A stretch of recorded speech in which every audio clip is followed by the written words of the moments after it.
5 retirement income strategies: guardrails, time buckets, an income floor, delaying Social Security, and asset location. I ran all 5 through the same household, $1 million, $5,000 a month, every 30-year window since 1928. One of them raised lifetime income by 13%. One of them made things worse. And the best answer is not a strategy at all. Same household for every strategy. Retires at 62 with $1 million. Wants $60,000 a year in today's money for 30 years. Social Security benefit at full retirement age is assumed at $24,000. That is $16,800 if claimed at 62. 60/40 portfolio, 5 basis points of fees. Each strategy only changes how the portfolio fills the gap Social Security leaves. Start with the benchmark. Claim Social Security at 62, withdraw a fixed amount from the portfolio, raise it with inflation, never adjust. That survived 88.4% of the 69 windows, delivered $59,000 a year in real spending, and left $1.23 million. 11% of the time it failed.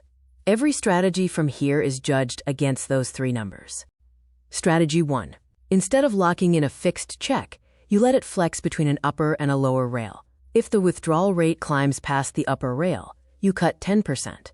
If it falls below the lower rail, you give yourself a 5% raise. You are not timing the market. You are letting the portfolio tell you when it can afford a raise and when it cannot. The result is the strongest of any single strategy. Survival goes from 88.4% to 100%. And average real spending rises from $59,000 to $67,000 a year. That is 13% more money, and it never ran out. The cost is real, though. The worst single year drops to $53,000, and the median estate falls by about $130,000. You will often hear that flexible withdrawals give you 30% more lifetime income. Let me give you the actual published numbers. Morningstar's 2026 research puts the fixed safe withdrawal rate at 3.9% and the flexible guardrails rate at 5.7%. That is 46% more starting income, not 30%. The effect is bigger than the claim, but quote the real figure. Strategy 2.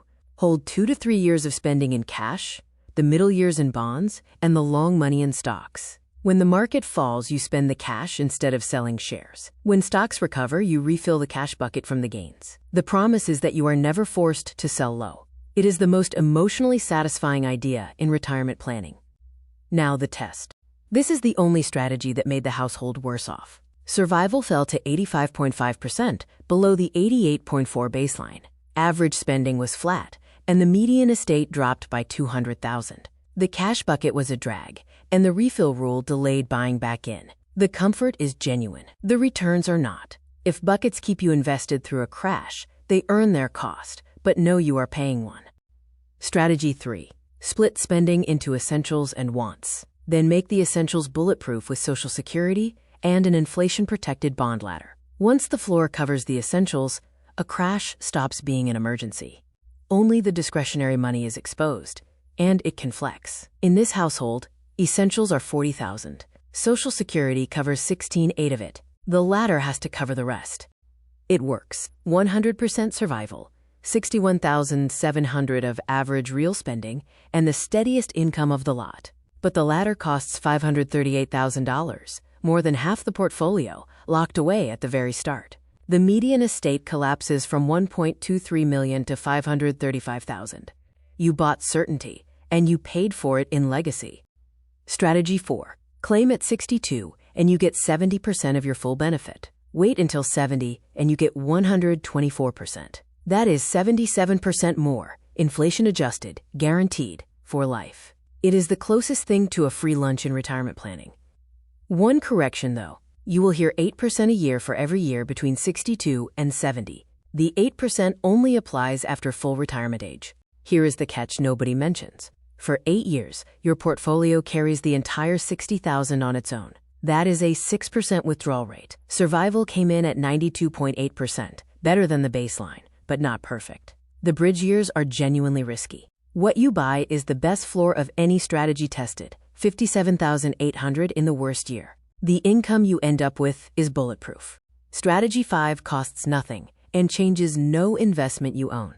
Bonds into tax-deferred, growth into the Roth, dividends and munis into taxable. Recover 0.5% a year in tax drag, and survival rises from 88.4% to 94.2%. The median estate goes from $1.23 million to $1.52 million. Same funds, same risk, just sorted properly. All 5 together. Guardrails delivered the most income at $67,000.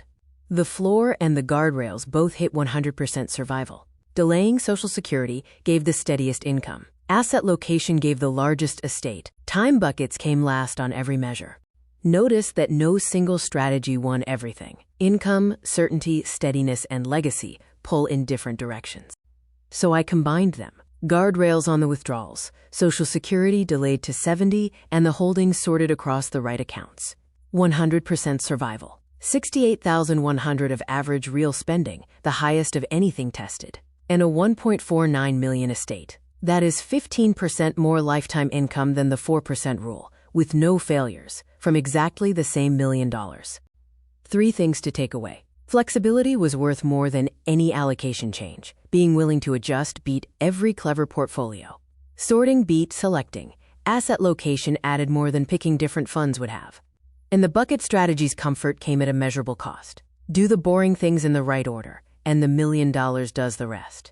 Educational only. Talk to your own advisor about your situation.